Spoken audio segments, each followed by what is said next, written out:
Simon Kimbangu Kiangali. D'abord, qu'est-ce que vous ressentez en ces moments? Vous savez, c'est pour moi qui suis kimbangiste, c'est très profond ce qui vient d'être dit. Je pense qu'il y aura plusieurs interprétations prochainement. Papa a dit Satana Abima. Alors, pour Sosola, comme on dit en lingala, qui va, qu'est-ce que veut dire ce message que Satana dégage ou que le Satan nous quitte? Il a appelé, il a exhorté les kimbanguistes au travail, à l'observation des lois de l'Église, comme on dit chez nous, Mibeko Bolingope Misala. Je pense que ça c'est très important. Mais pour parler de la conférence elle-même, vous savez, aujourd'hui c'est remarquable que l'on puisse parler de Simon Kimbangu intellectuellement. Vous savez, on a toujours fait des conférences, on a toujours pensé qu'il n'y avait jamais de la matière pour parler de Papa Simon Kimbangu. Mais aujourd'hui, les intellectuels qui sont venus avec le professeur Eli Kambokolo, le professeur Sabakinu, Ndayouel, je pense qu'on démontré, et ceux qui n'ont pas suivi ne savent pas qu'il y a des gens qui sont venus même de Cuba pour parler de Papa Simon Kimbangu, pour parler de la libération de l'homme noir, du plus vieux prisonnier politique du monde, Papa Simon Kimbangu, qui a fait plus de 3 ans que Mandela en prison, injustement, donc 30 ans de prison. Heureusement, le président de la République l'a fait libérer, l'a réhabilité avec la révision que vous avez connue. Et aussi, le président a fait en sorte que cette conférence puisse avoir lieu. Donc je pense que du point de vue spirituel, pour nous aussi les Noirs, c'est une très très bonne chose. Alors Excellence, vous avez suivi également les résolutions qui sont sorties de ces travaux de la conférence internationale. Vous pensez qu'elles seront mises en application? Qu'est-ce que vous Bon, ce ne sont que les résolutions, mais qu'aujourd'hui on puisse par exemple décréter la journée du 6 avril comme une journée chômée et payée, je pense qu'il n'y aurait aucun inconvénient, parce qu'il y a plusieurs dates importantes qui aujourd'hui d'ailleurs qui sont le 8 mars. Moi, depuis ma naissance, je ne savais pas qu'il existait une date du 8 mars à ma naissance, et même quand j'ai grandi, c'est quand j'étais en Europe à l'âge de il y a de la trentaine d'années qu'on a considéré que cette date était désormais, donc la République démocratique du Congo peut le décréter. Merci. Merci, on va donc passer.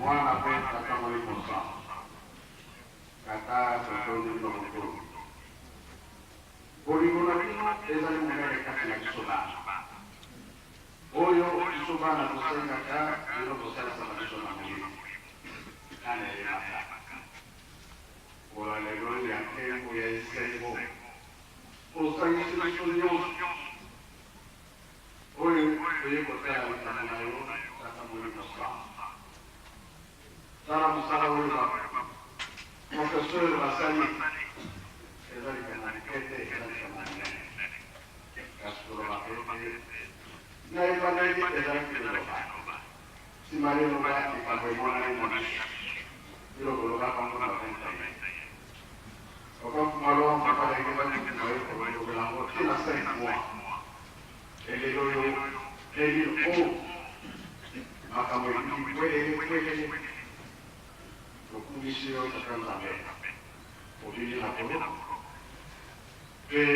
conférence internationale et que vous là dans cette événement. Si vous avez un discours, c'est qui vient. Je suis venu soutenir que vous soyez régulièrement là. Ça ne semble non soit en place. Ça la vie. Oufa, malade, ça ne semble pas. Nous disons que Dieu nous a fait ça maintenant sur nos sociétés. Alors, on est programme dans la société. Ah oui, on va le faire, ça va non solo non solo per una fede, per un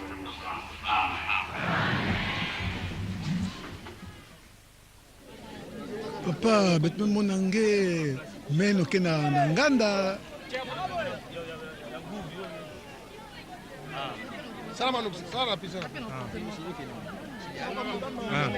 Loba, Kikongo kaka c'est bon. Papa betu monange meno kena nganda, ngina sabisa betu nankufi. Qui est ce homme qui est na kiza ki ya kilimo bubia?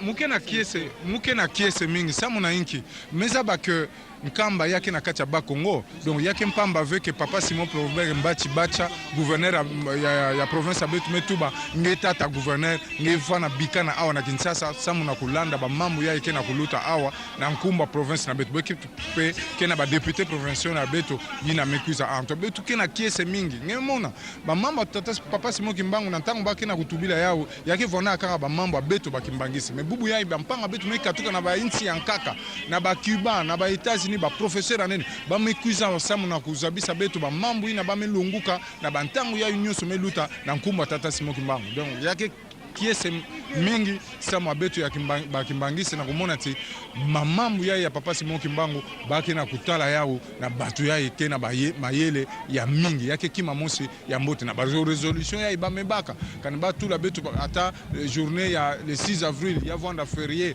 na nti na beto yake vanda kima mosi ya imbive matondo mingi anto ke mosi ya bambuta ya province ya Bakongo mekuza monisa kisisi awa yiki ntangu ngeke nata pamba venge ngimemona na kimbangi nge mutu mbangi enene na inchi ya Bakongo ke nata bampova yai mekatoa kupesa mawa yiki mutu yantete mukeza bisa ba oke président de la République Joseph Kabila kesala mesala kima mosi ya mbote bamebimisa papa Simon Kimbangu na kisadi na yandi bamebimisa papa Simon Kimbangu na prison et bubu yai conférence yai ya vondaka kima mosi ya mbote samwa betu matondo mingi. Excellence ozwami awa na centre d'accueil Kimbangisi ya Kasavubu esika likita linene lizali kosalema ya molongo likolobela tata Simon Kimlieba tuna mayele balobeli tata Simon Kimbangu kasi tolingi toyeba makanisi mayo na ntina ya likambo liye to pe na likita lizali nini ezali eloko moko ya monene tomona te bato ya mayele baye lokola papa Diangenda alobaka yango bokomona bato oyo baza bakimbangiste te po ezali bato ya mayele oyo ya bakimbangiste te mutu baye kolobela papa Simon Kimbangu bauti na bacuba ba États-Unis bamboka ebele bato mosusu bazolela namoni Martial Sinda oyo akoma livre ya liboso na 1972 ya papa Simon Kimbangu azolela awa ayambinga ntango bayebisi eke nazali vice gouverneur ya Bakongo ye paza mokongo ya Congo Brazzaville eza eloko moko ya kosakana nango te biso moko bato mwindu bakongolais tososola ezali eloko ya motuya kasi foko koyeba kosalela yango papa Simon Kimbangu azali n'importe qui te mlongoni ape mingi na ndenge papa président Kabila abimisi ye na prison pe na makambo nyonso oyo ekolanda na nsima po te tokoka kosalela yango matondo mingi. Botondi mingi excellence. Matondo mingi. Voilà, ça en est donc fini pour la journée d'aujourd'hui. Merci à la grande équipe de la radio-télévision nationale congolaise qui a permis à ce que vous ayez donc ce reportage en direct depuis les centres d'accueil kimbanguistes. Les travaux de la conférence internationale viennent d'être clôturés et c'est comme ça que nous allons donc remettre l'antenne à la radio-télévision nationale à partir déjà des Lingwala. Donc vous avez déjà l'antenne studio.